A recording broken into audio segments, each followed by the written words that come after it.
au paradis, l'autre en enfer. Dieu, dans son livre, nous raconte l'histoire de deux hommes qui eurent des destins différents, alors que Dieu leur avait offert les mêmes chances. Tous deux avaient décidé de faire des affaires ensemble. Le premier était noble et plein d'arrogance. Il avait la moquerie et le mépris facile, et était d'un égoïsme sans nom. Le second était un homme modeste, altruiste et généreux. Mais la plus grande différence entre les deux hommes était que le second était un croyant sincère qui aimait Dieu et faisait tout pour lui plaire. Il croyait aux promesses faites par Dieu. Il savait qu'il allait mourir et devoir rendre des comptes lors d'un jugement sans appel. L'autre homme, quant à lui, était totalement différent. Malgré le fait qu'il soit croyant, c'est un homme arrogant. La richesse avait endurci son cœur au point qu'il croyait ne devoir sa puissance qu'à sa seule personne. Il avait même oublié qu'il serait amené à mourir et qu'il devrait rendre des comptes. Quoi qu'il en soit, Dieu fit en sorte qu'ils firent des affaires ensemble. Après que le travail eut été effectué, ils purent collecter 8000 dinars. Ils décidèrent donc de partager équitablement l'argent. Chacun décidait à en disposer comme bon lui semblait. Quelque temps plus tard, l'arrogant décida d'acheter avec la somme de 1000 dinars une maison magnifique qui avait été la propriété d'un roi. Il appela son compagnon pour se vanter de sa maison en lui disant « Que penses-tu de cette maison que j'ai acquise pour 1000 dinars ? N'est-ce pas là la plus belle des demeures ?»« Elle est splendide, répondit son ami, sans y accorder réellement d'importance. Mais je préfère quant à moi investir dans ce qui dure éternellement. Son compagnon lui répondit avec le dédain habituel, persuadé que notre homme était un ignare. Alors notre homme prit congé de lui, et sur le chemin du retour, il fit cette prière. « Ô Allah, dit-il, mon compagnon vient d'acheter cette demeure pour 1000 dinars. Quant à moi, je préfère ce qui est auprès de toi, et je t'implore de me donner une des plus belles demeures du paradis. » Sur ce, il donna 1000 dinars en aumône à un pauvre. Le temps passa autant que Dieu le voulut.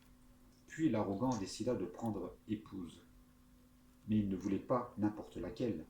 Il lui fallait la plus belle de toutes les femmes, et il était prêt pour cela à offrir une dot conséquente.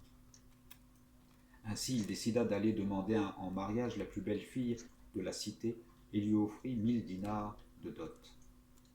Il organisa un festin dans lequel il invita son ami et lui présenta son épouse. Il dit « J'ai épousé la plus belle femme de la cité et je lui ai donné pas moins de 1000 dinars de dot. Ne suis-je pas la personne qui a le plus réussi sur terre ?» L'homme lui répondit quelques amabilités qui provoquèrent l'agacement de son compagnon.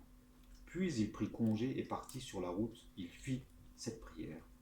« Ô Allah, mon compagnon a épousé une très belle femme et il lui a offert 1000 dinars de dot. Quant à moi, ma demande ne s'adressera qu'à toi. Je te demande de me donner d'une des plus belles femmes du paradis. » Puis il trouva un pauvre sur la route, dans la main duquel il entreposa une bourse de 1000 dinars, dans l'espoir de voir sa prière exaucée. Le temps passa encore et l'homme arrogant décida de s'établir davantage en achetant 2 immenses et magnifiques jardins, chacun coûtant 1000 dinars. Personne n'en avait de plus beau dans la contrée. Il se pensait alors l'homme le plus puissant de la terre. Il décida d'inviter une nouvelle fois son ami à venir admirer sa nouvelle acquisition, cherchant là quelques moyens de narguer son ami et de quémander quelques compliments. Mais là, notre homme lui rappela qu'il ne possédait cela que grâce à Dieu, que tout avait une fin, puis il prit congé. Sur la route du retour, il dit « Seigneur, mon compagnon a acheté 2 jardins pour 2000 dinars.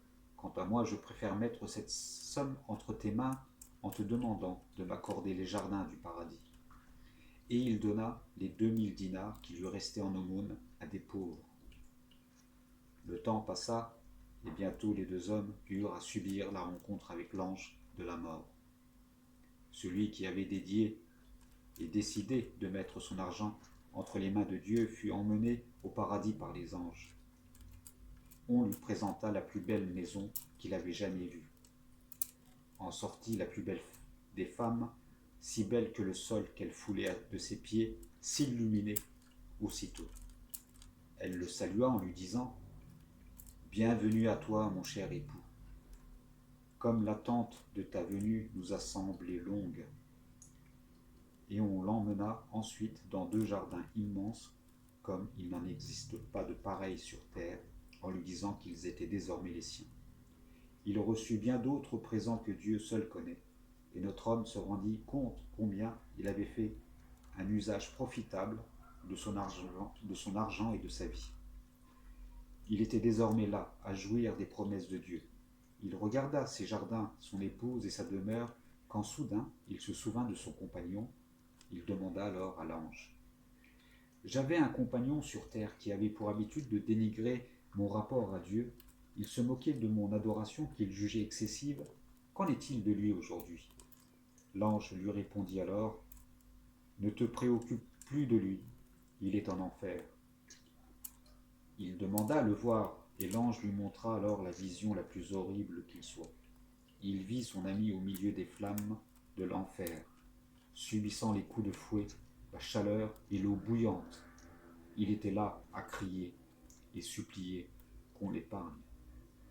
À la vue de cette scène horrible, le croyant dit « Par Dieu, tu as bien failli m'amener à la ruine. Si ce n'avait été la grâce de mon Seigneur, j'aurais été moi aussi des gens de l'enfer. » Et il remercia son Seigneur pour lui avoir permis de choisir la voie droite et pour tous les bienfaits dont il l'avait comblé.